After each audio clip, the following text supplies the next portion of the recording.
Parang natulog ka lang. Kaya ako ba? Ube!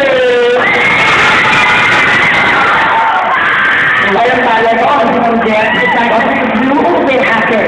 Yeah. Parang nag-concert ka ata kagabi. Yes, talaga naman naki-joy ang sabi. Parang nag-concert ka ata kagabi. Ano ginawa mo naman kagabi? Kaya na Turkish na I cheered for them. Wow. Hello, Tay!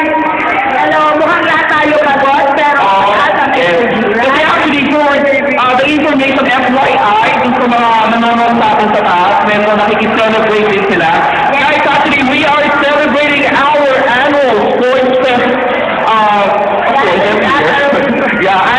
sports fest. And today is the last day, which is our awarding. And of course, also our Mr. Birthday from 20. Yes.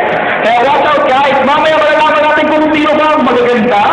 At sino yung mga madagwagwapuhan. Yes, mga madagwagwapuhan. Mr. and Miss Ishan, also Turkishan. Yes, ma'am. We also have our interpretative dance competition. Oh my